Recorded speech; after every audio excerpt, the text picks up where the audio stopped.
Sabtu malam, 28 Februari 2026. Waktu lokal, kawasan Teluk. Malam yang biasanya identik dengan stabilitas, kemewahan, dan ketenangan berubah menjadi malam penuh tanda tanya. Di Dubai, tidak ada sirene, tidak ada peringatan publik, namun suara ledakan terdengar jelas. 1, 2, berulang. Sebagian saksi menghitung 6, sebagian menyebut 10. Angkanya berbeda, tetapi pesannya sama. Sesuatu sedang terjadi.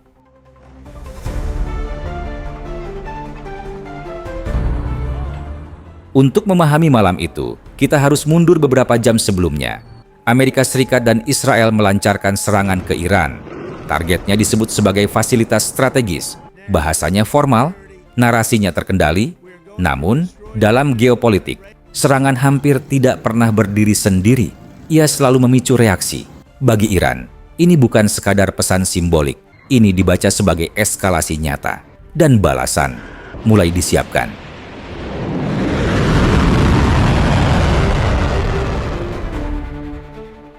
Kembali ke Dubai, ledakan terdengar di berbagai titik kota.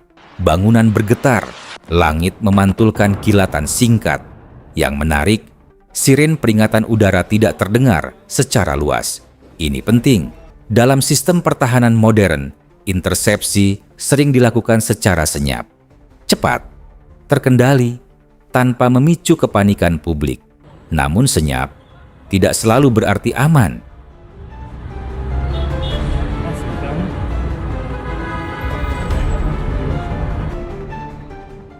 Perhatian publik kemudian mengerucut ke Palm Jumeirah, ikon kemewahan, simbol keamanan kawasan Teluk. Di dekat Hotel Bintang 5 Fairmont The Palm, saksi mata melaporkan kebakaran besar. Api terlihat dari kejauhan, asap tebal membumbung. Pertanyaan utama pun muncul. Apa yang jatuh di sana? Rudal, puing intersepsi, atau objek udara lain? Hingga saat ini, belum ada video terverifikasi dari media internasional besar, dan belum ada pernyataan resmi yang memastikan jenis objek tersebut.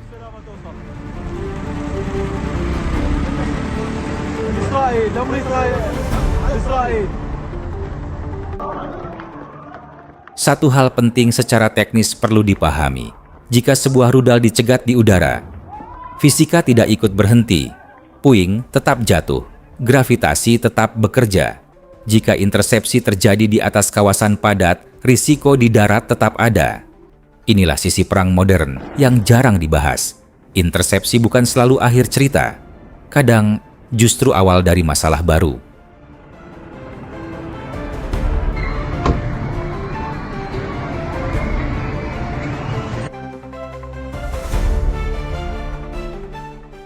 Sementara itu, laporan datang dari Bahrain. Di sana terdapat markas United States Fifth Fleet. Video yang beredar menunjukkan aktivitas pertahanan udara. Kilatan cahaya di langit malam. Intersepsi sedang berlangsung. Iran disebut menargetkan fasilitas militer, bukan wilayah sipil. Namun hingga kini, belum ada konfirmasi kerusakan besar. Belum ada laporan korban resmi. Pola yang terlihat relatif konsisten. Pesan militer, eskalasi terukur.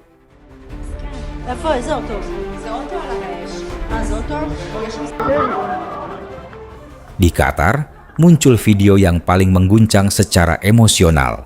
Sebuah objek jatuh dari langit, sudah terpecah. Di bawahnya, warga sipil berlarian. Akun pemantau konflik Clash Report menyebutnya sebagai puing rudal yang dicegat. Jika ini akurat, maka satu hal menjadi jelas. Pertahanan udara bekerja, namun risikonya tetap menyentuh warga sipil.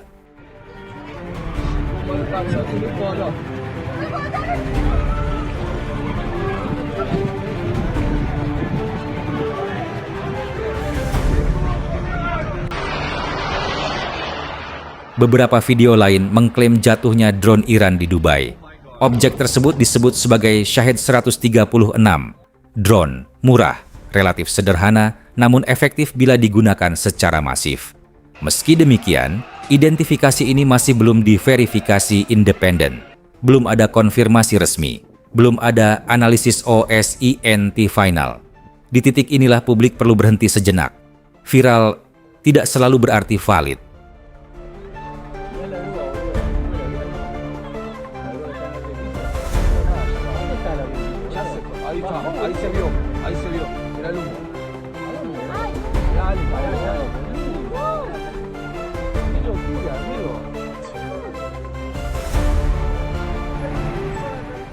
Menariknya, ada aktor besar yang tidak menembakkan apapun malam itu.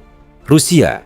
Moskwa tidak terlibat langsung, namun pengalaman Rusia dalam konflik modern tetap relevan untuk dibaca. Konsep intersepsi terukur, manajemen eskalasi, pengendalian konflik tanpa deklarasi perang. Semua ini merupakan pendekatan yang telah lama dikenal dalam doktrin militer Rusia, bukan untuk glorifikasi, melainkan pengakuan objektif atas kapabilitas strategis.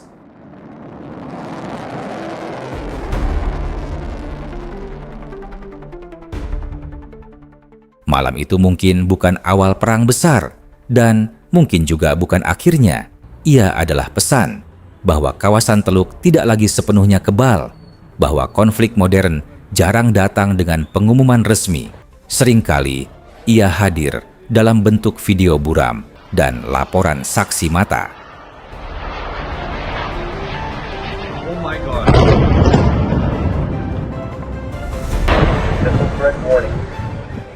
Di titik ini, penting bagi kita semua untuk berhenti sejenak, bukan untuk memilih pihak, bukan untuk menyebar ketakutan, tetapi untuk berpikir, memilah informasi, menunggu verifikasi, memahami konteks, bukan sekadar kejutan visual.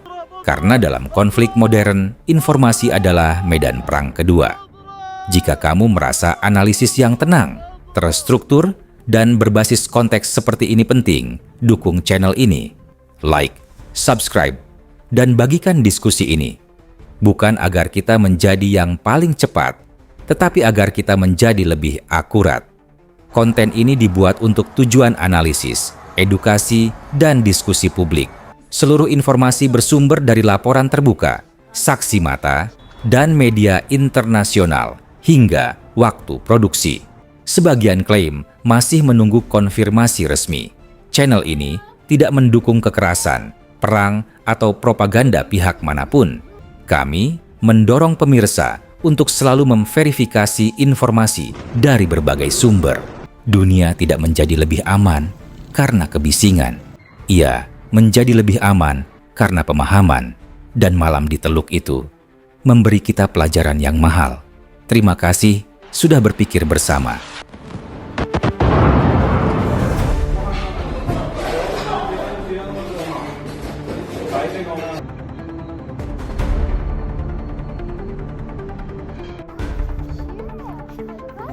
مشاكل يا علي يا علي بالسلامة توصل